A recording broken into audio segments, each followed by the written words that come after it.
Orient bell tiles studio से आप देख रहे हैं एबीपी न्यूज।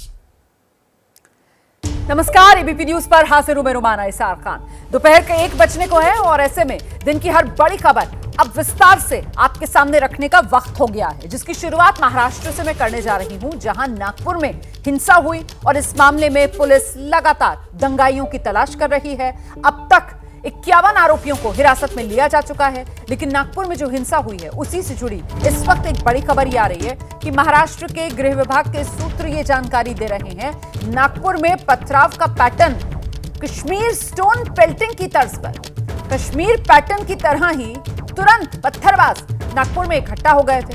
नागपुर हिंसा में पुलिस को कश्मीर पैटर्न से मिलती जुलती कुछ समानताएं नजर आ रही हैं और इसी को लेकर पुलिस अपनी जांच आगे बढ़ा रही है। जिस तरीके से कश्मीर में एक दौर था जब पत्थरबाजों का बोलबाला होता था और बात बात पर कश्मीर में पत्थर चल जाते थे, उसी पत्थरबाजी की तर्ज पर जो कश्मीर में होती थी, नागपुर में ये जो पत्थरबाजी हुई, जो उपद्रव हुआ, पुलिस को इसमें कश्मीर वाला पैटर्न नजर आ रहा है।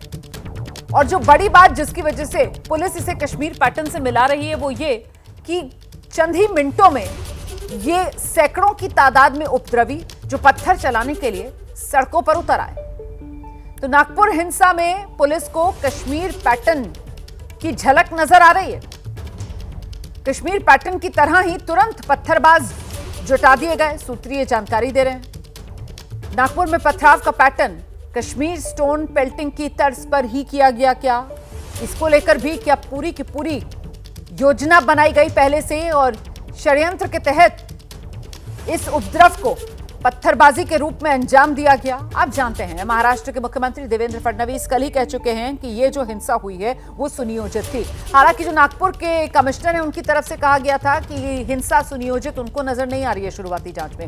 इस बीच नागपुर हिंसा को लेकर एक तरफ पुलिस का एक्शन जो लगातार जारी है, वहीं दूसरी तरफ जो एटीएस है वो भी अब इस मामले में जांच कर रही है। अलग अलग एंगल्स को खंगालने का काम एटीएस की तरफ से किया जा रहा है। और नागपुर हिंसा को लेकर आप जानते हैं अब तक 5 एफआईआर दर्ज हुई हैं। उसी के आधार पर इस हिंसा का सबसे बड़ा खुलासा जो मैं करने जा रही हूं, एफआईआर के मुताबिक नागपुर हिंसा की साजिश माइनॉरिटी डेमोक्रेटिक पार्टी यानी एमडीएम के नेता फहीम शमीम खान ने रची, जिसने पहले थाने पर 50 से 60 लोगों की भीड़ को इकट्ठा कर दिया।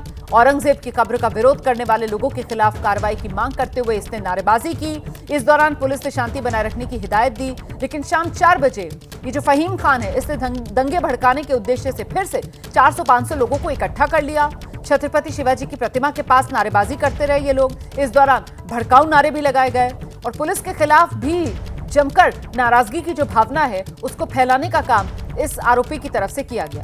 इन्होंने यहां तक कहा कि पुलिस जो है वो हिंदुओं के साथ मिली हुई है और इसी के बाद भीड़ जो है वो हमलावर हो गई और पुलिस पर हथियार और पत्थरों से हमला शुरू हुआ। अंधेरे का फायदा उठाकर महिला पुलिसकर्मियों के साथ छेड़छाड़ तक की गई है। फिलहाल जो 51 लोग पुलिस की गिरफ्त में हैं, उनमें ये फहीम खान नहीं है। जानकारी मिल रही है कि फहीम खान फरार चल रहा है और पुलिस ने कई टीमों का गठन कर दिया है इस आरोपी तक पहुंचने के लिए। तो नेता है ये और नेता एमडीपी पार्टी का है, ये शहर अध्यक्ष माइनॉरिटी डेमोक्रेटिक पार्टी का, और इसी ने 17 मार्च को दिन में थाने के बाहर जाकर करीब 30-40 युवाओं के साथ जमकर नारेबाजी की थी। वीएचपी बजरंग दल के वो कार्यकर्ता जो प्रतीकात्मक कब्र और उसको लेकर विरोध प्रदर्शन कर रहे थे, जिस पर कुछ आपत्ति थी अंदाज पर उनके, इसके खिलाफ ये पुलिस पे पहुंचा था, नारेबाजी कर दबाव पुलिस पर बना रहा था कि इस मामले में पुलिस शिकायत दर्ज करे और फिर बाद में करीब 400-500 की भीड़ इसने जुटा ली।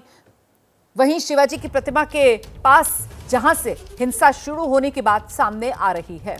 तो ये हिंसा का mastermind Faheem Shamim Khan minority democratic party का ये नागपुर का शहर अध्यक्ष है। इसकी कुंडली हमारे सहयोगी खोल रहे थे। इसकी उम्र करीब 40 साल के आसपास बताई जा रही है।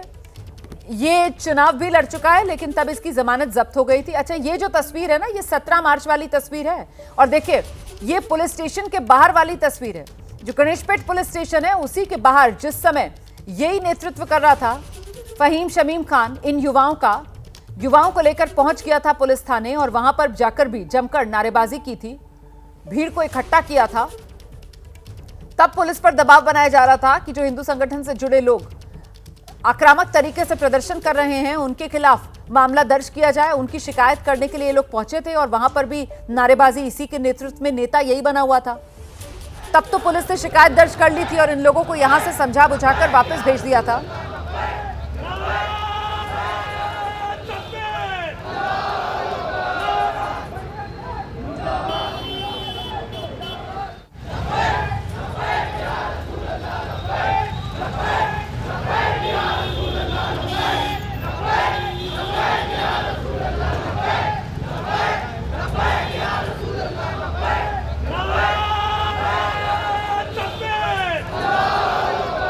आपको लेकर चलेंगे, हमारे साथ हमारे सहयोगी मृत्युंजय सिंह इस वक्त मौजूद है। जरा जानते हैं मृत्युंजय से।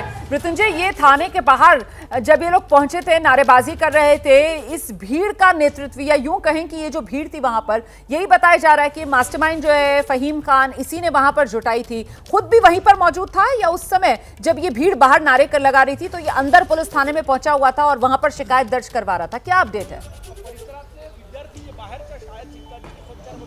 बिल्कुल, देखिए, सबसे पहले 11 साढ़े 11 बजे के आसपास बजरंग दल विश्व हिंदू परिषद के लोगों ने वो पुतला जलाया, जिसके बाद विवाद हुआ। उस वक्त ये जो फहीम खान है, फहीम खान अपने कुछ समर्थकों के साथ पुलिस थाने पहुंचा और पहले तो यहाँ शिवाजी चौक पर ही नारेबाजी की और फिर पुलिस थाने पहुंचा शिकायत दर्ज कराने के लिए।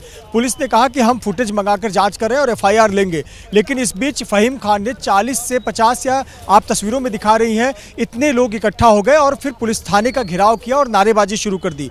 पुलिस ने फिर से आश्वासन दिया कि पूरी कार्रवाई होगी, FIR दर्ज किया जा रहा है और पुलिस ने फिर बाहर आकर सूचना भी दिया कि 3 बजे FIR दर्ज कर ली गई है। 9 लोगों को आरोपी बनाया गया है। ये 9 लोग विश्व हिंदू परिषद बजरंग दल से जुड़े हुए लोग हैं। इन पर हम आगे की कानूनी कार्रवाई करेंगे। फिर फहीम खान ने वहां पर तुरंत ऐलान किया कि अब ये जितने आरोपी हैं तुरंत इन्हें पुलिस अरेस्ट करे, जिस पर पुलिस ने कहा कि हम इस पर जांच करके इनको अरेस्ट करेंगे, आगे की कानूनी कार्रवाई करेंगे। फहीम खान वहां से निकला और वहां से निकलकर महाल इलाके में ये जो आप मस्जिद देख रही हैं, यहाँ मस्जिद के पास पहुंचा। यहाँ पर उसने और लोगों को सूचना दी और फिर यहाँ से मैसेज देना शुरू किया कि ये पुलिस जो है वो कार्रवाई नहीं करने वाली है, इनकी सरकार है, पुलिस हिंदुओं के लिए काम कर रही है, हमारे लिए काम नहीं कर रही है, इसलिए हमें सड़क पर उतरना पड़ेगा। और फिर 4 बजे के बाद से ये सिलसिला शुरू हुआ लोगों को मैसेज भेजने का और इस प्रकार से जो नमाजी, जो रोजेदार इस मस्जिद में नमाज पढ़ने आते थे वो तो थे ही, लेकिन इसके अलावा दूसरे इलाकों की मस्जिदों से भी जो नमाज पढ़ने वाले नमाजी थे या फिर जिन्होंने रोज़ा रखा हुआ था वो इफ्तार के लिए इस मस्जिद में पहुंचे और यहाँ पर अन्य दिनों की तुलना में 4 गुना भीड़ हो गई थी। यहाँ के मौलाना ने खुद ऐलान किया कि बिना मतलब के, बिना कारण के यहाँ पर भीड़ ना लगाएं, जिसका कल हमने खुद यहाँ के 1-2 जो स्थानीय प्रत्यक्षदर्शी हैं उन्होंने भी ये हमारे कैमरे पर बयान दिया कि बाहरी लोग यहाँ पर आ रहे थे और जिसको लेकर मौलाना ने खुद कहा था कि यहाँ पर लोग भीड़ ना लगाएं। लेकिन शाम 6:30-7 बजे के बाद भीड़ बढ़ती चली गई और फिर 7:30 बजे वो बाहर निकले, नारेबाजी शुरू हुई और फिर इसी ब्रिज के नीचे पत्थरबाजी शुरू हो गई। पत्थरबाजी शुरू होने के बाद में जब पुलिस ने बल प्रयोग किया, भगाना शुरू किया, तो इस रास्ते से जहाँ जहाँ से ये भीड़ गुजरती चली गई, उस रास्ते में आने वाले जितने वाहन थे, कार थे, अलग अलग दिशाओं में, सामने की दिशा हो या फिर ये आपको बाएं तरफ यहाँ पर नजर आ रहे हो, जो भी सड़कों पर वाहन दिख रहे थे, गाड़ियाँ दिख रही थी, उसके शीशे पर पत्थर मारते चले गए, गाड़ियों को तोड़ते गए। गलियों में जहाँ जहाँ उन्हें एक धार्मिक प्रतीक चिन्ह वाले घर दिखे उसे निशाना बनाकर दंगा फैलते गया। तो इस प्रकार से फहीम खान ने उकसाने का काम किया, तो लगातार कर रहा था कि पुलिस हमारे साथ नहीं है, पुलिस हिंदुओं की पुलिस है, जिसके बाद अंधेरे का फायदा उठाकर महिला पुलिसकर्मियों पर भी हमला हुआ, उनसे छेड़छाड़ की गई, उनकी वर्दी पर हाथ लगाया गया, उनके कपड़े फाड़ने की कोशिश की गई। इस प्रकार की शिकायत भी नागपुर पुलिस तक पहुंची और फिर इस पर भी FIR दर्ज किया गया है। तो कुल मिलाकर मेरे साथ मृत्युंजय, मैं लौटूंगी आपके पास। तो देखिए, कुल मिलाकर एबीपी न्यूज पर ही आप ये जान पा रहे हैं कि आखिरकार नागपुर हिंसा की जड़ में पूरा का पूरा मामला क्या था। नेतागिरी चमकाने के चक्कर में इस शख्स ने नागपुर को सुलगा दिया। मास्टरमाइंड नागपुर हिंसा का फहीम खान सामने आ रहा है, उसका चेहरा। नागपुर हिंसा को लेकर दर्ज FIR की कॉपी सामने आ गई है। 51 लोगों पर हिंसा का आरोप है। FIR में कई नाबालिगों के नाम भी शामिल हैं। FIR के मुताबिक सभी 51 आरोपी नागपुर शहर के ही रहने वाले और अलग अलग इलाकों से यहां इकट्ठा हुए थे और इन्हें यहां इकट्ठा करने के लिए आह्वान किसकी तरफ से किया गया था? वो शख्स फहीम खान, जिसके बारे में मृत्युंजय अभी जानकारी दे रहे थे, माइनॉरिटी डेमोक्रेटिक पार्टी का नेता है, चुनाव लड़ चुका है, जिसमें इसकी जमानत जब्त हो गई थी। लेकिन इतनी इसमें अपनी राजनीति चमकाने की एक तरीके से भूख थी कि इसने नागपुर को सुलगा दिया। नेतागिरी चमकाने के चक्कर में नागपुर को हिंसा की आग में इस शख्स ने झोंक दिया। इसी ने यहां पर लोगों को भड़काने का काम किया। दंगाइयों पर एक्शन को लेकर महाराष्ट्र पुलिस लगातार एक्शन में नजर आ रही है। महाराष्ट्र सरकार में मंत्री हैं योगेश कदम। उन्होंने बाकायदा सख्त लहजे में हिदायत दी है, पुलिस पर किसी भी प्रकार का हमला बर्दाश्त नहीं किया जाएगा और जिस किसी ने भी महिला पुलिसकर्मियों के साथ अभद्रता की है उन पर सख्त कार्रवाई की जाएगी। सुनिए। पुलिस कर्मचारी के ऊपर अगर विनय भंग हुआ है तो बिल्कुल किसी को जिन्होंने किया उनको नहीं छोड़ा जाएगा। हम ऑनरेबल सीएम सर ने देखिए कल निवेदन देते हुए बताया है कि पुलिस कर्मचारियों के ऊपर अगर ऐसे हाथ उठाना या फिर महिला पुलिस कर्मचारियों के ऊपर अगर ऐसे विनय भंग करने की हिम्मत किसी की होती है तो कायदा का धाक क्या होता है ये हम लोग बिल्कुल दिखाएंगे। जो भी हुआ है पुलिसों के सामने हुआ है। तो जिन जिन लोगों को अभी तक हमने अरेस्ट किया हुआ है उनसे भी जो इन्फॉर्मेशन मिले उसके तरीके से हम कार्रवाई कर रहे हैं। धन्यवाद। और वहीं नागपुर में जो हिंसा हुई है, इस मामले में जो एफआईआर दर्ज की गई है, उसे लेकर हमने नागपुर के डीसीपी राहुल मत्ने से भी बातचीत की है। वो क्या कह रहे हैं सुनिए। एफआईआर दाखिल है और वो इन्वेस्टिगेशन भी चालू है। हमारा वही है कि जो लोकल सीसीटीवी फुटेज है जो स्मार्ट सिटी के अंडर आते हैं वही हमको मिले हैं। जो आपके माध्यम से जो मीडिया के थ्रू भी जो फुटेज है वही भी हम वहाँ से भी आइडेंटिफिकेशन चालू है। कुछ प्राइवेट लोगों ने भी उनके मोबाइल में रिकॉर्डिंग मिले, वही कलेक्शन चालू है। निश्चित स्वरूप से हम जो मेन आरोपी है उसमें दंगे भड़काए हैं, जो दगड़ फेंक में इन्वॉल्व है, निश्चित उनको आइडेंटिफाई करके अरेस्ट की जाएंगे। और आइए सीधे आपको लेकर चलेंगे, हमारे साथ हमारे सहयोगी सूरज ओझा भी इस वक्त मौजूद हैं और जरा सूरज से जानते हैं। सूरज, पुलिस ने इस हिंसा के बाद जो सबसे ज्यादा पड़ताल की वो इसी तह तक पहुंचने के लिए कि आखिरकार हिंसा कैसे हुई, हिंसा की जड़ में क्या बात। और अब धीरे धीरे जैसे जैसे जांच आगे बढ़ रही है तो तस्वीर साफ हो रही है कि कैसे एक शख्स जो मौके पर पहुंचता है लोगों को उकसाने का काम करता है, लोगों को भ्रमित करता है, पुलिस को लेकर लोगों के मन में दुर्भावना पैदा करता है और इसी सब की वजह से नागपुर सुलगा। सूरज। जी रोमाना, जिस शख्स की बात कर रहे हैं उसने अपनी राजनीति चमकाने के लिए इस तरह से लोगों को बरगलाया और बरगलाने के बाद ये हिंसा का रूप धारण कर लिया और हिंसा होने के बाद नागपुर में एक के बाद एक कई गाड़ियों को जला दिया गया, कई लोगों के साथ मारपीट की गई। वहीं पर गृह विभाग के सूत्रों से जो जानकारी मिली है उन्होंने बताया कि इसमें कश्मीर स्टोन पेल्टिंग पैटर्न तो नहीं है। इस मामले की भी जांच अब पुलिस कर रही है। एटीएस के टॉप सोर्सेस ने मुझे बताया कि वो इस एंगल से भी मामले की जांच कर रहे हैं। वो गिरफ्तार किए गए आरोपियों से पूछताछ कर रहे हैं कि कहां से इन सबको इकट्ठा किया। देखिए, कोई राजनीति चमकाने के लिए 10, 20, 50 लोगों को इकट्ठा करेगा, लेकिन एफआईआर की माने तो 300 से ज्यादा लोगों को इकट्ठा किया गया। तो आखिर ये जो जानकारी थी उसे स्प्रेड करने के माध्यम क्या क्या थे। इस 51 लोग को जो गिरफ्तार किया गया है इसमें 5 नाबालिग हैं। आखिर नाबालिगों को किसने इस हिंसा में झोंका, तो तमाम तरह की गंभीर बातें हैं जिसकी जांच फिलहाल नागपुर पुलिस कर रही है। इस पूरे मामले में सेंट्रल एजेंसीज की भी नजर है। देखिए, आज अब नागपुर पुलिस को इसकी पूरी रिपोर्ट केंद्रीय गृह मंत्रालय को भी देनी है, यानी कि सेंट्रल होम डिपार्टमेंट जो कि अमित शाह के पास है उस डिपार्टमेंट को भी इस रिपोर्ट को देनी पड़ेगी, जिसके बाद इसका अध्ययन किया जाएगा। वहीं पर आज शाम को एक रिव्यू मीटिंग होने वाली है। उस रिव्यू मीटिंग के बाद यह तय किया जाएगा कि उन तमाम इलाकों में कर्फ्यू कंटिन्यू रखा जाए या उसे लिफ्ट किया जाए, क्योंकि उन तमाम इलाकों में अभी भी टेंशन हो सकता है। पॉसिबिलिटी से इनकार नहीं किया जा सकता, क्योंकि जांच जब तक पूरी नहीं हो जाती तब तक किसी भी थियरी पर विश्वास नहीं किया जा सकता। इसी वजह से एक रिव्यू मीटिंग होने वाली है जिसमें नागपुर के बड़े अधिकारी, एसआईडी के बड़े अधिकारी, साथ ही डीजी कार्यालय से जुड़े जो बड़े अधिकारी हैं, गृह विभाग के लोग हैं, वो शामिल होंगे और फिर यह तय किया जाएगा जिन जिन इलाकों में कर्फ्यू लगाया गया है उसे हटाया जाए या ना। जी, बहुत शुक्रिया आपका सूरज ओझा। मृत्युंजय, आपका भी बहुत धन्यवाद। खबर पर नजर बनाकर रखिएगा, जैसे ही कोई और जानकारी आएगी तो दर्शकों तक पहुंचाएंगे। इस बीच में आगे बढ़ रही हूं, एक बड़ी खबर आई उत्तर प्रदेश से, उत्तर प्रदेश के मेरठ से। यहां दिल दहला देने वाली एक वारदात को अंजाम दिया गया। टुकड़े टुकड़े, मोहब्बत में टुकड़े टुकड़े। एक महिला ने अपने ही हाथों अपने पति की बेरहमी से हत्या कर दी। दरअसल पति लंदन से लौटकर मेरठ आया था।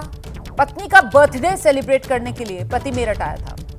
पति मर्चेंट नेवी में अफसर, नाम सौरभ कुमार राजपूत, उनकी पत्नी का नाम मुस्कान रस्तोगी और यही मुस्कान रस्तोगी जिसने पति सौरभ कुमार राजपूत की हत्या कर दी और हत्या के बाद शव को ठिकाने लगाने के लिए शव के कर दिए टुकड़े टुकड़े। तो जरा सोचिए किस तरीके की मानसिकता इस महिला की रही होगी जिसका नाम है मुस्कान रस्तोगी, अपने पति की हत्या कर पति के शव के टुकड़े टुकड़े। मुस्कान रस्तोगी ने इस खूनी वारदात को अपने बॉयफ्रेंड साहिल शुक्ला और मोहित के साथ मिलकर अंजाम दिया। बताया जा रहा है मुस्कान ने सोते वक्त चाकू घोंपकर पति सौरभ की हत्या की और उससे पहले रात के खाने में उसने पति को नींद की गोलियां दी थी। इसी वजह से पति जो है वो गहरी नींद में सो रहा था और जब पति गहरी नींद में सो गया था उसके बाद मुस्कान फोन करती है, फोन करके अपने बॉयफ्रेंड साहिल शुक्ला को घर पर बुलाती है, फिर पति की हत्या करती है और हत्या करने के बाद बॉयफ्रेंड साहिल के साथ मिलकर ही घर के ही बाथरूम में शव को ले जाकर उसके 15 टुकड़े दोनों करते हैं और शव को ठिकाने लगाने के लिए प्लास्टिक का ड्रम जो होता है ना, पानी भरने वाला, ये देख रहे हैं आप, ये नीले रंग का जैसा ड्रम आपको नजर आ रहा है, इसी प्लास्टिक के ड्रम में डालकर सीमेंट से उसको भर देती है, सीमेंट के घोल से। और परिवार को गुमराह करने के लिए मुस्कान शिमला मनाली चली जाती है। आखिरकार ये भेद खुला और ये भेद कैसे खुला जानने के लिए सीधे आपको लेकर चलेंगे हमारे साथ हमारे सहयोगी बलराम पांडे इस वक्त मौजूद हैं। बलराम, ये दिल दहलाने दे वाला मामला है, मतलब मुझे ऐसा हाल फिलहाल में याद नहीं आ रहा है इस तरीके का कोई केस हमने देखा हो जहां एक पत्नी ने पति की हत्या कर पति के शव को ठिकाने लगाने के लिए उसके शव के टुकड़े टुकड़े कर दिए हों। मुझे बताइए कि मामला खुला कैसे? देखिए, आपको बता दें ये बेहद दर्दनाक मामला है और मेरठ के ब्रह्मपुरी थाना इलाके का मामला है और बताया जा रहा है, जो पुलिस के अधिकारियों ने बताया है उनके मुताबिक पत्नी जो मुस्कान है उसने अपने प्रेमी के साथ मिलकर के अपने पति की पहले हत्या की और उसके बाद उसके शरीर के छोटे छोटे टुकड़े करके उसे सीमेंट से जमाने की कोशिश भी की। हालांकि अपने प्रेमी के साथ वो टूर पर निकल गई और करीब 15 दिन बाद जब वो वापस आई तो उसने अपने पिता को ये पूरा वाकया बताया कि किस तरीके से उसने अपने पति की हत्या की और उसके बाद उसके छोटे छोटे टुकड़े करके उसे सीमेंट में जमाने की कोशिश की। हालांकि जब पिता को ये जानकारी मिली तो वो गश खा के गिर गए और जब उन्हें होश आया तो वो अपनी बेटी को लेकर के सीधे थाने पहुंचे और उन्होंने पूरी कहानी जो है वो पुलिस अधिकारियों को बताई। जिसके बाद पुलिस ने तत्काल कार्रवाई करते हुए एफआईआर दर्ज की, आरोपी पत्नी को गिरफ्तार किया और उसके प्रेमी को गिरफ्तार किया और पूरे मामले की जो जांच है वो शुरू की। लेकिन जिस तरीके से ये पूरा घटनाक्रम रहा, जिस तरीके से इस वारदात को अंजाम दिया गया, वो कहीं ना कहीं कई सवाल खड़े करते हैं। क्योंकि आप देखिए, पति पत्नी का रिश्ता ऐसा होता है कि 7 जन्मों तक साथ निभाने की कसम खाई जाती है जब 7 फेरे लिए जाते हैं। लेकिन जिस तरीके से एक पत्नी ने सबसे पहले अपने प्यार के खातिर अपने पति को मौत के घाट उतारा और सबसे बड़ी बात यह है कि उसके शरीर के छोटे छोटे टुकड़े किए, उस दौरान उसके हाथ तक नहीं कांपे और उसने इस बात को किसी को बताया भी नहीं। लेकिन कहते हैं कि अपराध कभी पीछा नहीं छोड़ता और यही वजह है कि वो साया बन करके उनके साथ रहा और आखिर में उसने खुद अपने बिल्कुल एक शातिर अपराधी की तरह इस पत्नी ने अपने प्रेमी के साथ मिलकर पति को ही मौत के घाट उतार दिया और मौत के घाट उतारने के बाद शव को ठिकाने लगाने के लिए शव के 15 टुकड़े किए, छोटे छोटे टुकड़े करके शव के पानी भरने वाले ड्रम में सीमेंट का घोल मिलाकर उसमें शव के टुकड़े डाल दिए। लेकिन पोल आखिरकार खुल गई। पुलिस क्या कह रही है इस पूरे मामले पर, जरा ये सुनिए आप। सौरभ राजपूत नाम के व्यक्ति हैं जो कि मर्चेंट नेवी में कार्यरत थे। ये 4 तारीख को अपने घर आए थे और तब से ही ये देखे नहीं गए थे। इनकी पत्नी मुस्कान और मुस्कान का एक प्रेमी है साहिल, उसे पूछताछ के लिए पुलिस ने बुलाया था। इन्होंने बताया कि 4 तारीख को साहिल ने ये और मुस्कान के साथ मिलकर जो सौरभ हैं उनके चाकू से मार कर हत्या कर दी थी। हत्या करने के बाद उन्होंने शव के टुकड़े कर एक ड्रम में डालकर उसे सीमेंट से भर दिया था। शव को पोस्टमार्टम के लिए मोर्चरी भिजवाया गया है और इसमें जो दोनों ही ये हैं साहिल और मुस्कान, इन दोनों को हिरासत में ले लिया गया, गिरफ्तार कर लिया गया है। अब इन दोनों को ही माननीय न्यायालय के सामने पेश कर आवश्यक विधिक कार्रवाई की जा रही है। आगे बढ़ेंगे। अगली खबर पंजाब से है। पूरे राज्य में नशे के खिलाफ आप जानते हैं पंजाब में युद्ध स्तर पर कार्रवाई की जा रही है। नशा तस्करों के अवैध निर्माण के खिलाफ बुलडोजर वाला एक्शन भी चल रहा है। और इस बीच आम आदमी पार्टी के भीतर से ही ये जो बुलडोजर वाला एक्शन चल रहा है, इसके खिलाफ आवाज उठी है। राज्यसभा सांसद है आम आदमी पार्टी के हरभजन सिंह, देश के जाने माने क्रिकेटर रहे हैं। आम आदमी पार्टी की पंजाब सरकार पर वो निशाना साध रहे हैं, मतलब अपनी ही पार्टी की सरकार पर वो निशाना साध रहे हैं। उन्होंने नशा तस्करों के खिलाफ हो रही बुलडोजर कार्रवाई को गलत बता दिया। हरभजन सिंह कह रहे हैं नशा तस्करों पर कार्रवाई होनी चाहिए, लेकिन मैं किसी की छत छीनने के हक में नहीं हूं।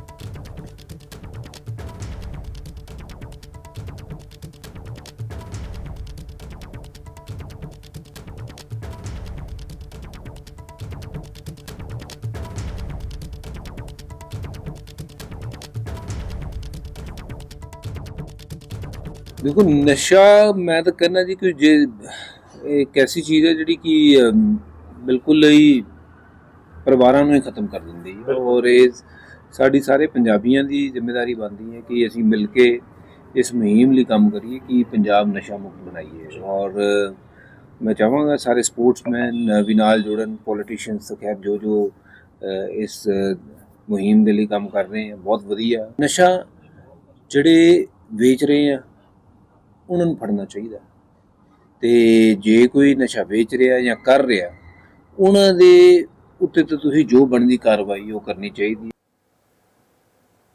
हरभजन सिंह को आप सुन रहे थे। हरभजन सिंह बुलडोजर कार्रवाई पर सवाल खड़े कर रहे हैं, लेकिन पंजाब सरकार इसे लेकर सख्त है।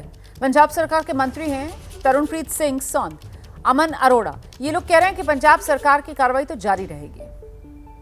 आम आदमी पार्टी के संयोजक श्री अरविंद केजरीवाल जी और मुख्यमंत्री पंजाब सरदार भगवंत मान जी का जो एक वादा है पंजाबियों के साथ, पंजाब के साथ, कि हम पंजाब को टोटल नशा मुक्त स्टेट करके दिखाएंगे और इसको बनाएंगे, ये हमारा संकल्प है।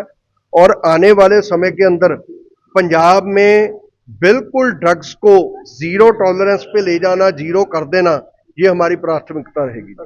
जिसने पंजाब में ड्रग्स बेचने की कोशिश की है पिछले समय में भी और आज भी, उसको बख्शा नहीं जाएगा। आज हमारे नेशनल कन्वीनर श्री अरविंद केजरीवाल जी ने लास्ट वार्निंग जो है उनको दी है। मैं क्लियर कर देना चाहता हूँ इन ड्रग स्मगलर्स को कि या तो ये नशे का, मौत का कारोबार छोड़ दो या पंजाब छोड़ दो, नहीं अदरवाइज ये कारोबार कैसे छुड़वाना है ये हमें पंजाब सरकार को पता है। कि बिहार में इस साल के आखिर में चुनाव होने हैं, लेकिन चुनाव से पहले बिहार में सियासी माहौल आप जानते हैं कैसे गर्म है। आरोप प्रत्यारोप का दौर चल रहा है और सवाल ये कि बिहार में अगला सीएम कौन होगा। इन तमाम सवालों को लेकर केंद्रीय मंत्री हैं चिराग पासवान, उनसे एबीपी न्यूज की पॉलिटिकल एडिटर मेघा प्रसाद ने की है खास बातचीत, दिखा देते हैं आपको।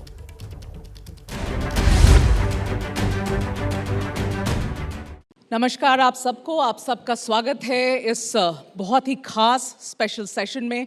स्पेशल इसलिए क्योंकि हमारे साथ जो हमारे चीफ गेस्ट हैं आज के इवेंट में, he is one of the youngest and a very very dynamic minister in the cabinet today.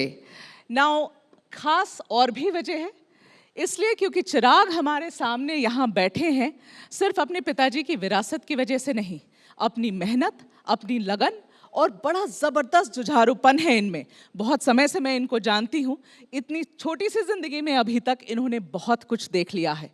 अपना परिवार टूटते देखा है, अपनी पार्टी खत्म होते देखी है जिसे इन्होंने स्क्रैच से वापस खड़ा किया है, अपना घर छिनते देखा है। उसके बाद भी एक सफल राजनेता की तरह आज हमारे सामने बैठे हैं, मोदी जी के एक चहेते मंत्री की तरह आज हमारे सामने बैठे हैं। So for this undaunting spirit of Chirag Paswan, ladies and gentlemen, a big round of applause for our special guest. अब चिराग अच्छी इंट्रोडक्शन तो हो गई है, ऐसा है कि शुरुआत तो मैं बिहार से करूंगी। शुरुआत तो मैं बिहार से करूंगी। चिराग आप बैठे हैं, इस साल के अंत में वहां पर इलेक्शंस हैं और अभी से ही सुर्खियों में बिहार आना शुरू हो गया for all the wrong reasons. Chirag आप देखिए, लॉ एंड ऑर्डर की मैं बात कर रही हूँ, पिछले एक महीने में 2 पुलिसकर्मी, 2 पुलिस ऑफिसर्स की हत्या, निर्मम हत्या कर दी जाती है। आपकी सरकार आई थी इस प्रॉमिस को लेकर चिराग कि आप जंगल राज के अगेंस्ट आए हैं। सुशासन बाबू कहते हैं हम नीतीश कुमार जी को, क्या हो रहा है बिहार में? नहीं देखिए, जो घटना है ये चिंता का विषय ज़रूर है। मैं सबसे पहले मैं आपका धन्यवाद करूं for the kind words that you have spoken about me and thank you for acknowledging the fact जब आपने बोला कि सिर्फ पिता की विरासत की वजह से ही नहीं, बिकॉज एक लंबा समय मैंने सिर्फ इस आरोप को, and I don't know whether it is an आरोप और not, but then yes as a nepo kid ये आरोप ही आपको लगता है कि पिता की वजह से, पिता की वजह से। But thank you for acknowledging a little fact कि एक समय ऐसा था जब सब कुछ छीन लिया गया था। जिस पार्टी को मेरे पिता ने खड़ा किया, अफसोस इस बात का कि वो पार्टी तक मेरे पास नहीं रही, उसी पार्टी से मुझे निकाल दिया गया। तो literally starting from the scratch मैंने शुरुआत की है, और जब एक लिटिल एप्रिसिएशन मिलता है तो हिम्मत और बढ़ती है आगे की लड़ाई को लड़ने के लिए। बट बहरहाल उसके लिए बहुत बहुत धन्यवाद। You know that I truly mean those words. I know. Coming from you, it means a lot, so I know that. Thank you. But coming back to the very serious question that you have asked, और जो हम सब के लिए एक चिंता का विषय है, अगर एक भी हत्या या एक भी अपराध होता है, मैं उस सोच का व्यक्ति नहीं हूँ जहाँ पे मैं आंकड़े दे के मैं कंपैरेटिव स्टडी करूँ और मैं ये बोलूँ कि my crime is lesser than yours doesn't mean कि वो अपराध नहीं है। मैं 90 के दशक के आंकड़े भी नहीं गिनाऊंगा, मैं ये भी नहीं बताऊंगा कि 90 के दशक को क्यों जंगल राज कहा जाता था। हकीकत है कि आज अगर हमारी सरकार के दौरान अगर एक भी हत्या हो रही है तो वो मेरी और मेरी सरकार के लिए और हर उस व्यक्ति के लिए जो कहीं ना कहीं इस व्यवस्था के साथ जुड़ा हुआ है वो चिंता का विषय है। और मैं मानता हूं कि मेरे मुख्यमंत्री जो मेरे प्रदेश के गृह मंत्री भी हैं वो भी इस बात को लेके उतने ही चिंतित, उतने ही गंभीर हैं, खास तौर पर जब ये अपराध उन लोगों तक पहुंच रहा है जिनके पास आपकी सुरक्षा की जिम्मेदारी है। वर्दी की अगर इस तरीके से हत्या हो, इसको कतई स्वीकार नहीं किया जा सकता। आज मेरे पास इन डिफेंस भले कहने के लिए कुछ नहीं है, बट ये विश्वास ज़रूर है कि इस बात को पूरी गंभीरता से बिहार सरकार ने लिया है। मैंने खुद एक सहयोगी होने के नाते, मैं केंद्र सरकार में ज़रूर सरकार का हिस्सा हूं, बट राज्य सरकार में क्योंकि हम लोग की अभी विधानसभा में वो ताकत नहीं है, तो राज्य सरकार में हम लोग सरकार का हिस्सा नहीं है, बट एक सहयोगी होने के नाते मैंने समय समय पर गठबंधन के भीतर इन विषयों को उठाने का काम किया है। और मैं मानता हूं कि इस घटना से कम सीख लेकर भविष्य में कम से कम ऐसी घटनाएं ना हो, इसको लेकर सरकार पूरी मजबूती से कार्य करेगी। चिराग, ऐसा है जैसे आपने कहा, देखिए वार वर्दी पर वार, और वर्दी की कोई डर ही नहीं है ऐसा लग रहा है। और मैं ये बात को मानती हूँ, एक्सेप्ट करती हूँ, बहुत लोग करते हैं कि इन्होंने जितने क्रिमिनल एलिमेंट्स थे, जब सीएम बने नीतीश जी तो काफ़ी अंकुश लगाया, चीज़ें ठीक हुई लॉ एंड ऑर्डर की। लेकिन हाल फिलहाल में ऐसा लोगों को लग रहा है, मैं नहीं कह रही हूँ, ऐसा लोगों को लग रहा है कि पकड़ ढीली हो रही है नीतीश जी की।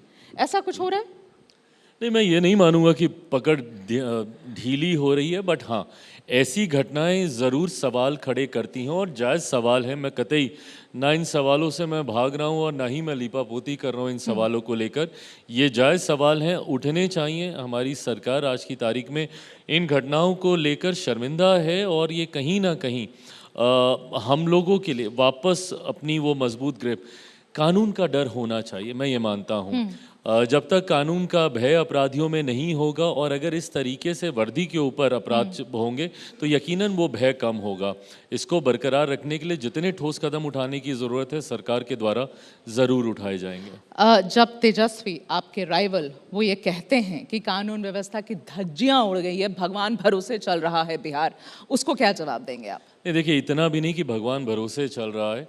यकीनन ये घटनाएं चिंता बढ़ाती हैं, सवाल खड़े करती हैं, पर अब मैं ज़रूर वो तुलनात्मक तुलना करना चाहूँगा, कंपैरिजन करना मैं चाहूँगा। अब करना चाहेंगे आप कंपैरिजन? अब मैं ज़रूर, क्योंकि ये सवाल उन लोगों से आ रहा है जी। बिहार की आम जनता पूछे, मुझे कोई फ़र्क नहीं पड़ता, वो ज़रूर उनका हक बनता है, वो ज़रूर पूछें। विपक्ष के तमाम नेता पूछें, ज़रूर उनका हक बनता है।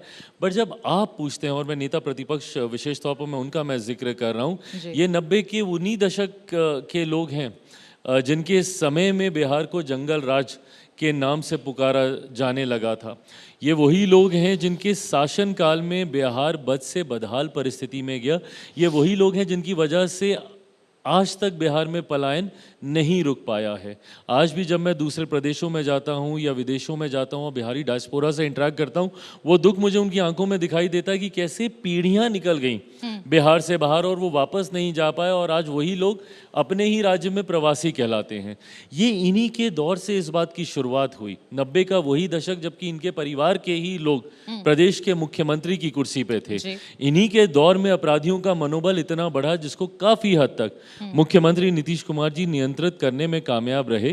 पर ऐसे उदाहरण पुनः इनको मौका ज़रूर देते हैं, बट अगर जब ये सवाल पूछते हैं तो इनको अपना काल भी याद आना चाहिए। चिराग, आपकी अलायंस, एनडीए अलायंस, आप लोग सब कहते हैं कि हम नीतीश कुमार जी के नेतृत्व में इस बार का बिहार इलेक्शन लड़ेंगे, मगर क्या गारंटी है चिराग कि जो महाराष्ट्र में हुआ वो बिहार में नहीं होगा? नेतृत्व उस वक्त शिंदे जी का था, मुख्यमंत्री बने देवेंद्र फडणवीस जी, ऐसा कुछ हो सकता है बिहार में? ये परिस्थिति 2020 में बिहार में पहले ही आ चुकी थी जी। 2020 में अगर आप विधानसभा चुनाव के परिणामों को आप देखें तो भारतीय जनता पार्टी के पास कई ज़्यादा अधिक विधायक थे गठबंधन के भीतर compare to Janata Dal United, but उसके बावजूद ये वादा था और उस वादे को पूरा किया गया भारतीय जनता पार्टी के द्वारा और मुख्यमंत्री नीतीश कुमार जी को पुनः प्रदेश का मुख्यमंत्री की उन्होंने शपथ लेने का काम किया। 2020 में मेरी परिस्थितियां अलग थी, मैं गठबंधन के बाहर था, मैं अलग चुनाव लड़ रहा था, पर उसके बावजूद भी एनडीए का जो स्वरूप उस वक्त मौजूद था, उस स्वरूप ने अपने उस वादे को निभाने का काम किया। मैं मानता हूं गठबंधन की राजनीति में विश्वास बहुत ज़्यादा मायने रखता है और ऐसे में गठबंधन चुनाव में जाने से पहले जो बातें कही जाएंगी, जो वादे किए जाएंगे, उसको गठबंधन जरूर निभाएगा। भारतीय जनता पार्टी का ये चरित्र रहा है और इस पे विश्वास गठबंधन को है। बीजेपी बच रही है, बीजेपी ये बात कहने से बच रही है कि हमारे अगले मुख्यमंत्री नीतीश होंगे अगर हम जीत जाएंगे, इसलिए आप अलायंस पार्टनर हैं, इसलिए आपसे मैं पूछ रही हूँ क्या श्योरिटी है कि नीतीश कुमार ही बनेंगे या बीजेपी से कोई बन जाएगा इस बार? देखिए, हम लोग इस बात को खुले मन से कहते रहे हैं कि मुख्यमंत्री नीतीश कुमार जी के नेतृत्व में ही हम लोग आगामी 2020 विधानसभा का चुनाव लड़ने जा रहे हैं। जिनके नेतृत्व में चुनाव लड़ता है मुख्यमंत्री भी इवेंचुअली वही बनता है। मैं मानता हूं एज अ अलाय पार्टनर मेरी अपनी सीमित क्षमताएं हैं, बट उसके बावजूद मैं इस बात को मैं मानता हूं कि मुख्यमंत्री नीतीश कुमार जी के नेतृत्व में ही चुनाव लड़ा जाएगा और वही 2025 बिहार विधानसभा चुनाव परिणामों के बाद मुख्यमंत्री पद की शपथ लेंगे। ये रखूंगी जवाब में चिराग, क्योंकि उस ये भी रखिएगा कि मेरी सीमित क्षमताएं हैं, मैं गठबंधन के भीतर जितनी क्षमता में अपनी बात को रख सकता हूं उतनी क्षमता में मैं जरूर रख। पीके का रोल उभर रहे हैं, अब कितने बड़े उभरते सितारे बनेंगे वो तो समय ही बताएगा, लेकिन लगता है बीजेपी को परेशान करेंगे। मेरे पुराने और अच्छे मित्रों में से एक हैं जिनका आप जिक्र कर रहे हैं, प्रशांत जी, उनके साथ मेरे पुराने संबंध रहे हैं। एक नई सोच के साथ वो ज़रूर बिहार में आए हैं जिसकी मैं सराहना ज़रूर करता हूं। वो भी जात पात धर्म मज़हब से उठकर बिहारियों की चर्चा करते हैं, जिसका मैं पक्षधर रहा हूं। मैं कतई जातीयता या सांप्रदायिकता में लोगों को बांटने की सोच नहीं रखता हूं। ऐसे में बट हाँ, जब आप राजनीति में आते हैं तो बहुत सी चीज़ें आपके चुनावी परिणामों को देखकर निर्धारित की जाती हैं। उन्होंने पिछले विधानसभा के चुनाव लड़ने का काम किया जिसमें मुझे नहीं लगता कि उनको जितनी उम्मीद थी उस हिसाब से उनका प्रदर्शन रहा। मुझे नहीं पता विधानसभा में उनकी कितनी भूमिका रहेगी, ये चुनाव परिणामों के बाद ही पता चलेगा। बट एनडीए का अगर आप जिक्र करें, आज की तारीख में जो हम लोगों का स्वरूप है, 5 दलों का ये गठबंधन है और मैं मानता हूँ it's an absolutely winning alliance. ये एक इतना स्ट्रॉन्ग कॉम्बिनेशन है, हम लोग एक बड़ी जीत की ओर अग्रसर हो रहे हैं। 225 से ज़्यादा सीटें जीतकर इस बार बिहार विधानसभा में एनडीए सरकार बनाएगी, ये मैं मानता हूँ। चिराग, बड़ी जीत की तरफ अग्रसर हो रहे हैं तो बाबा बागेश्वर को क्यों भेजा बिहार में एडवांस पार्टी के जैसा माहौल बनाने के लिए? क्यों हुआ ये? हाउ डू यू से दिस कि क्यों और भेजा? क्या हो रहा है बताइए, और कैसे इसे देखूं? क्यों भेजा? बिल्कुल भेजा गया है, नहीं कतई नहीं। ठीक है, चलिए अपनी खुशी से आए, लेकिन माहौल तो आपके लिए बना रहे हैं। अगर इतनी ही कॉन्फिडेंस है कि आप अपने काम के बेसिस पर जीत जाएंगे तो फिर हिंदू राष्ट्र का ऐलान बाबा बागेश्वर बिहार में जाकर क्यों कर रहे हैं? ये सारे धर्म गुरु हैं और मैं सिर्फ एक ही धर्म गुरु की बात नहीं कर रहा, मैं हर धर्म के धर्म गुरुओं की मैं बात कर रहा हूँ। उनके स्वभाव में है और उनके चरित्र में ये होना भी चाहिए कि अपने धर्म का प्रचार करें, अपने धर्म की सोच को मजबूती से रखें। जिस स्टेट में जहाँ इलेक्शन होने वाला है वहां जाकर प्रचार करें सबसे पहले। बाकी भी धर्म के लोग आए, किसने मना किया है? जरूर आए। ऐसे में इसको राजनीति के साथ जोड़कर देखना, मैं कहता हूँ, मैं नहीं हूँ इस बात का पक्षधर कि किसी भी राजनेता या किसी भी राजनीतिक दल को धर्म के बारे में कोई ज्ञान बात या चर्चा करनी चाहिए, ये गलत है। अगर कोई करता भी है, भले वो मेरे ही गठबंधन का सहयोगी क्यों ना हो, वो गलत है। ये पूर्णतः आस्था का विषय है। बाबा आए वहाँ पे, उन पे जितने लोगों ने आस्था रखी वो लोग गए, उनकी बातें सुनी, उनके प्रवचन सुने, उनकी बातें सुनी, उन्होंने अपने मुद्दों को रखा, हिंदू राष्ट्र होना चाहिए, ये बातें वो कहते आए हैं, उस बात को उन्होंने मजबूती से रखा। उनमें आस्था रखने वाले लोग संभवतः उनसे सहमत होंगे, नहीं रखने वाले असहमत होंगे, बट ये कतई राजनीतिक चर्चा का विषय नहीं है। और इसके ऊपर राजनीतिक चर्चा या चुनाव का ध्रुवीकरण तो कतई नहीं होना चाहिए। हिंदू कंसोलिडेशन की कोशिश नहीं है चिराग? मैं बिल्कुल नहीं मानता इसको कि हिंदू कंसोलिडेशन की कोशिश है ये। हाँ, एक धर्मगुरु के तौर पर वो जरूर है, जिसका मैं पक्षधर हूँ, ये होना चाहिए। जातीयता से अगर आपको उठना है तो सबको एकजुट होने की जरूरत है, नहीं तो हम लोग सिर्फ जातियों में बढ़कर फर्दर बाइफर्केशंस में हम लोग जाते रहेंगे। उसका मैं जरूर पक्षधर हूँ, बट हाँ, इसको चुनावी दृष्टि से अगर आप जोड़ के देख रहे हैं तो ये गलत है। ठीक, चलिए, आपकी अलायंस के बारे में काफ़ी बात पूछ ली, अब ज़रा विपक्ष के बारे में पूछा जाए चिराग। विपक्ष में एक तरीके से तेजस्वी यादव अपने आप को यूथ लीडर पिछले कई साल से प्रोजेक्ट कर रहे हैं। कन्हैया कुमार वहाँ जाकर रैलीज निकालते हैं अलग से। ये समझ में नहीं आ रहा है कि उनके खेमे में हो क्या रहा है। आपके राइवल से आप लोग तो बड़ी कड़ी नज़र रखते हैं उनके ऊपर, तालमेल कुछ बिखरी हुई लग रही है उन लोग के बीच में। बिल्कुल बिखरा हुआ लग रहा है, और हाँ, क्योंकि विपक्ष है इसलिए किसी को आपको हल्के में लेना नहीं चाहिए। इसी सोच के साथ ज़रूर एक नज़र रखी हुई है। मैं पुनः दोहराऊंगा, मुझे अपनी लकीर को लंबा करना है, मेरा ध्यान, मेरी मेहनत पूरी उस दिशा में है। हैविंग सेड इट, मैं इतना मैं ज़रूर मानता हूँ कि विपक्षी दलों का ये जो गठबंधन है, I don't know whether it is India Alliance, it is Mahagathbandhan, it is UPA, whatever it is, but इनका जो गठबंधन है, मैं नहीं मानता कि बिहार विधानसभा चुनाव तक ये एक साथ चलने वाला है। महत्वाकांक्षाएं इतनी हावी हो रही हैं इन्हीं के गठबंधन के घटक दलों के भीतर, कांग्रेस में, और कांग्रेस में महत्वाकांक्षाएं हावी होनी चाहिए। उनके पास खोने के लिए कुछ नहीं है बिहार में। जितनी सीटें वो लड़ते हैं उतनी संभवतः शायद अकेले भी लड़ेंगे तो वो लोग निकाल लेंगे। तो ऐसे में किसी के पिछलग्गू बन के कांग्रेस जैसी राष्ट्रीय पार्टी चले, मुझे नहीं लगता उनको शोभा देता, और ये सोच धीरे धीरे शायद उन पर हावी भी हो रही है। हैविंग सेड दैट, यस, उन्होंने एक और नेता को प्रोजेक्ट वहाँ पे करना शुरू किया है, और जिससे इनसिक्योरिटी मुझे लगता है उनके गठबंधन के नेताओं को ही शुरू होने लगी है। मैं खुश हूँ इस बात को लेकर, क्योंकि मैं मानता हूँ कि राजनीति में युवाओं को आना चाहिए। मेरा अपना MY समीकरण है जिसमें महिलाएं हैं और युवा हैं।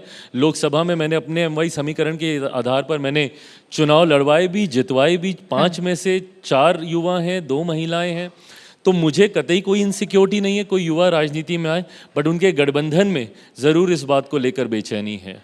नहीं तो निशांत अब आ रहे हैं, आप कह रहे हैं कोई इनसिक्योरिटी नहीं है। निशांत की ऑलमोस्ट एंट्री हो ही गई है, नीतीश जी के बेटे की, और अब ऐसा लग नहीं रहा कि दावेदार एक और बढ़ गया है चिराग पासवान के लिए?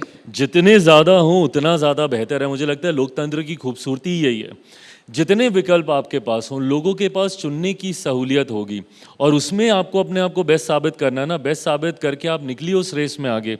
ये कम से कम लक्ष्य मेरे पास भी होगा, ये चुनौती मेरे पास भी होगी। मज़ा तब और ज़्यादा आएगा जब इतने सारे लोग आपको चुनौती दे रहे हो। तो इतने सारे जो हैं, इस बार तो मुझे लगता है कि भीड़ ही लगी हुई है यूथ नेताओं की बिहार में। पर सोच एक के पास है ना, बिहार फर्स्ट, बिहार फर्स्ट की सोच। आप मुझे बताएं कि राजद की क्या सोच है बिहार को विकसित राज्य बनाने को लेकर। वो तो 15 साल का अनुभव भी है। कांग्रेस की सोच बता दें, लंबे समय तक बिहार में उनके मुख्यमंत्री रहे, देश की सत्ता में वो लोग रहे, डबल इंजन की सरकारें उस वक्त चलाते रहे। क्या किया इन्होंने बिहार के लिए? नहीं तो जो ये भीड़ लगी हुई है ना चिराग, एक तरफ से तेजस्वी हैं, निशांत हैं, अब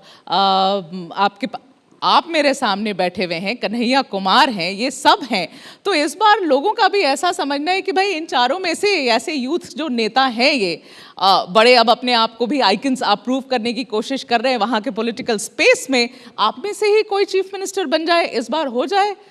एक तरफ तेजस्वी, एक तरफ चिराग, ऐसा हो सकता है। क्यों आप अपने आप को ऐसे पकड़ो या घुमा के पकड़ो, सवाल वहीं पे ही बरकरार है। वैकेंसी इस बार नहीं है। कैसे? जब वैकेंसी आएगी तो जरूर दावेदारियां पेश होंगी। तो नंबर कब लग रहा है चिराग का? चिराग को नंबर की जरूरत ही नहीं है। क्यों मुझे उस रेस में जाना अभी?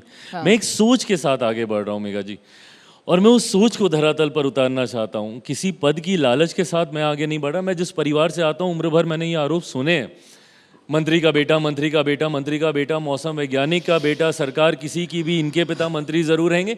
ये सारी बातें सुन सुन के ना उस पद का मोह लालच पूर्णतः समाप्त हो गया। राजनीति में से बिहार को विकसित बनाने के लिए आया था।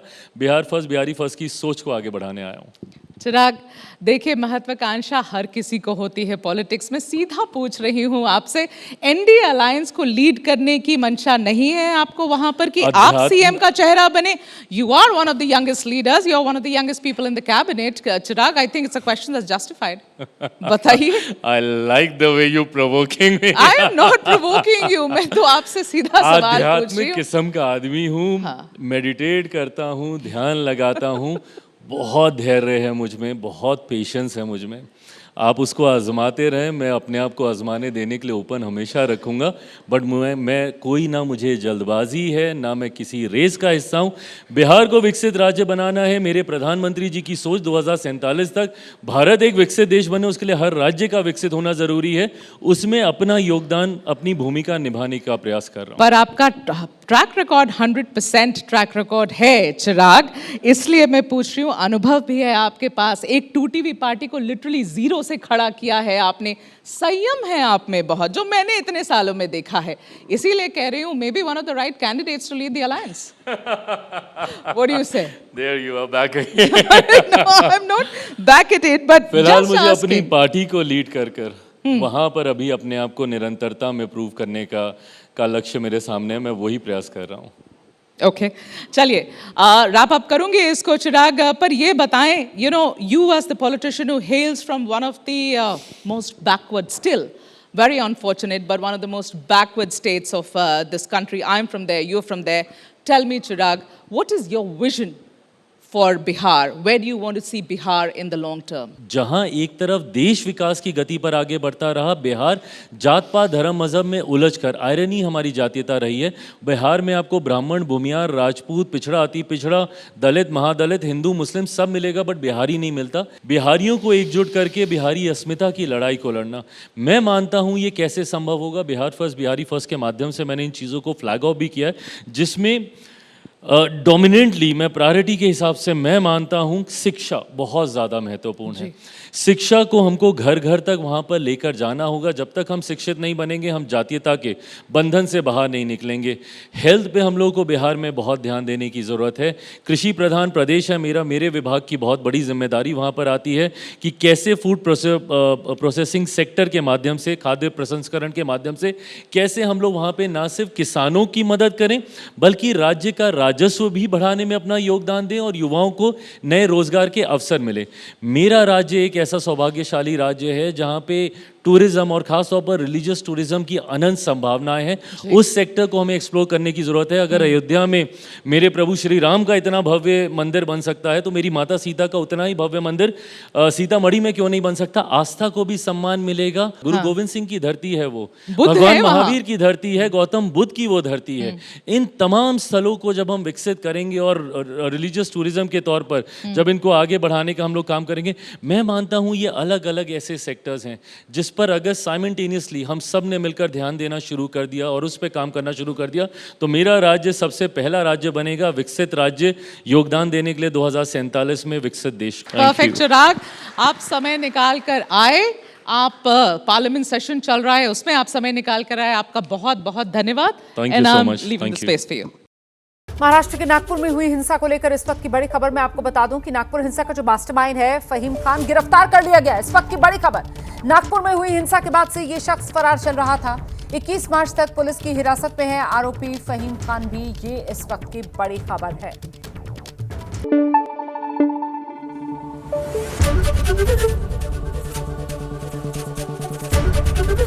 एबीपी न्यूज आपको रखे आगे।